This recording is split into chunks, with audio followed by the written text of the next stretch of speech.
Hey guys, welcome to the channel. My name's Savelis. In this video, I will be showing you how to make the ultimate Arcane character in Elden Ring. I will demonstrate 5 different builds you can use, all of which have the exact same stats, so no respecing will be required.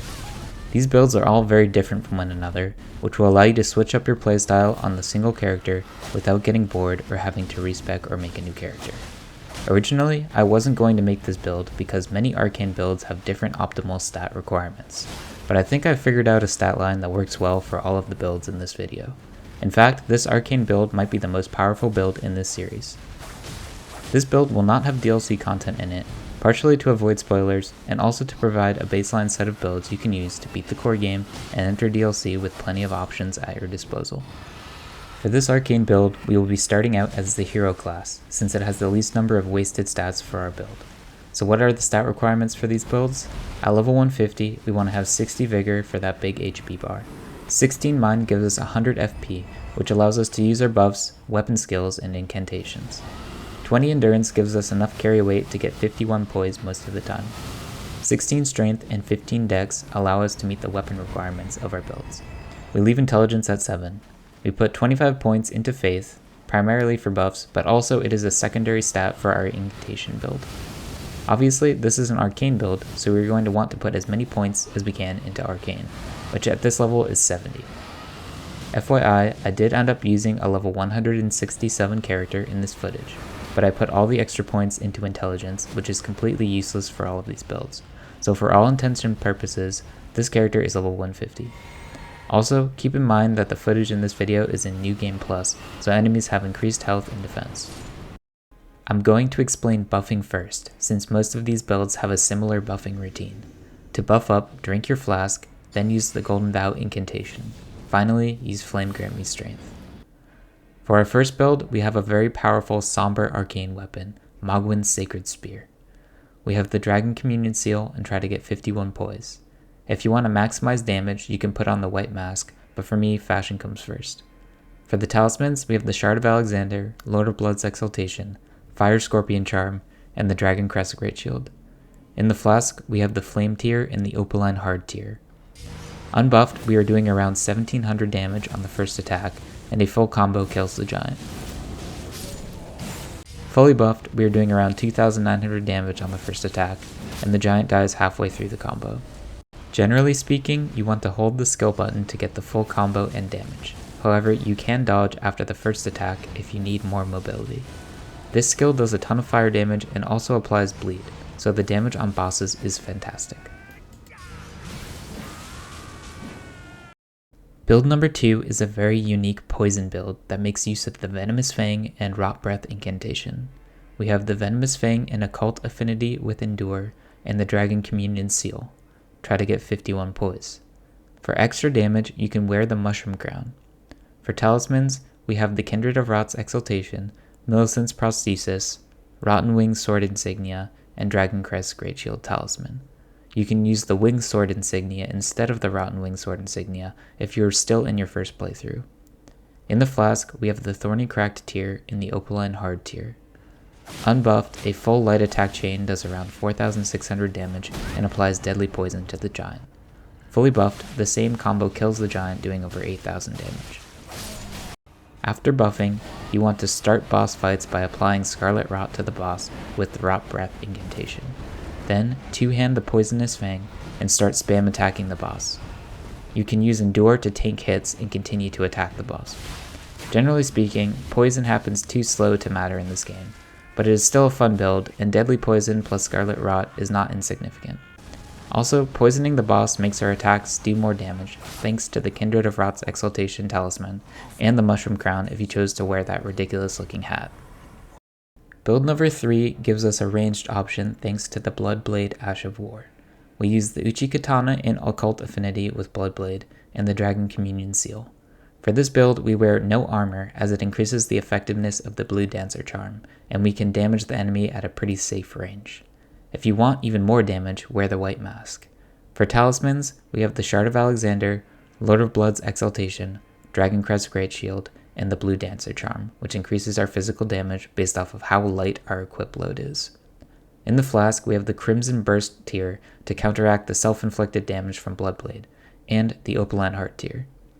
Unbuffed, each projectile does around 900 damage, and we proc bleed on the giant roughly every other projectile. Fully buffed, each projectile does around 1200 damage. The skill has great range and procs bleed very quickly, making boss fights relatively safe and easy.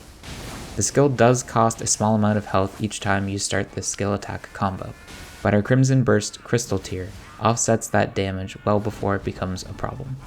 You can also see that the skill has a weapon hitbox when you are right next to the enemy, so if you get up close, you can do even more damage and bleed.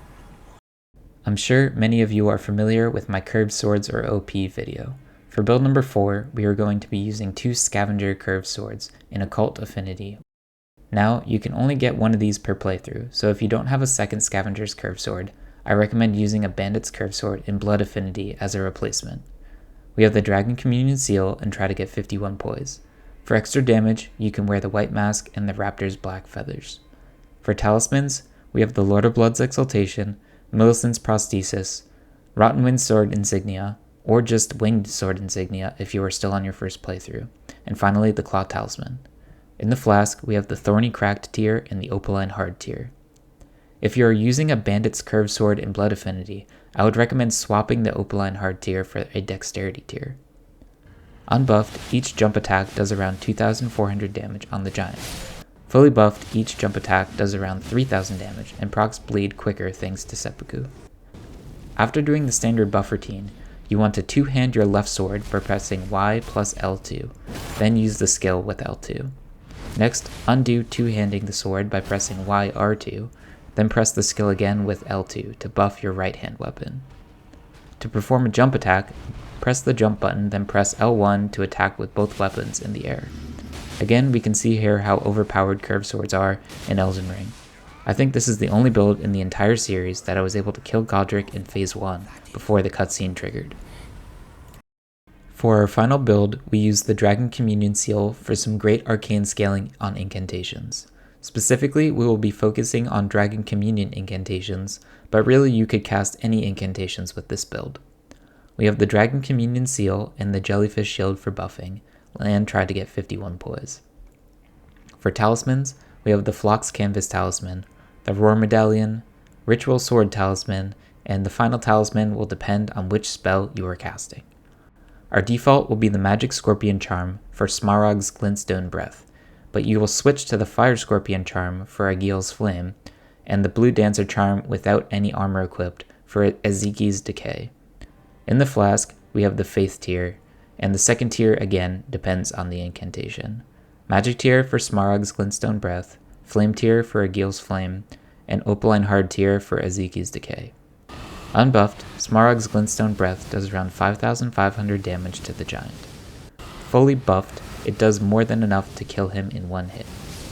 Speaking of buffing, for this build you want to drink your flask, cast the Golden Vow incantation, then cast Howl of Shibriri, since that will buff any damage type. Lastly, two-hand the Jellyfish Shield and use its skill. No matter which breath weapon you are using, you want to be at a respectable range and hold the button down to perform the full cast. Unless you have a ridiculously high mind score, each cast will end up using your full FP bar, which is why we only end up putting 16 points into mind for this build. Just be sure to dedicate more flasks to FP and drink one between each cast. What's great about this build is the many damage types you have at your disposal. Magic, fire, and physical are all great options. I chose magic as the default since less enemies are resistant to it, and the spell does slightly more damage. Fire is good against a number of enemies weak to fire damage. Lastly, physical damage is also fairly reliable and also applies Scarlet Rot, which can let you cheese out certain encounters that are hard to get more than one breath attack off on. There are other great spells like Dragon Maw and Borealis Mist that are fun to try out as well. And, like I said before, you can use any incantations with this build. For example, Ancient Dragon Lightning Strike for a lightning damage option. That's it for this video. I'm pretty happy with how it came out. Arcane builds are very strong. I hope you learned a thing or two. If it was helpful, please leave a like and consider subscribing to the channel.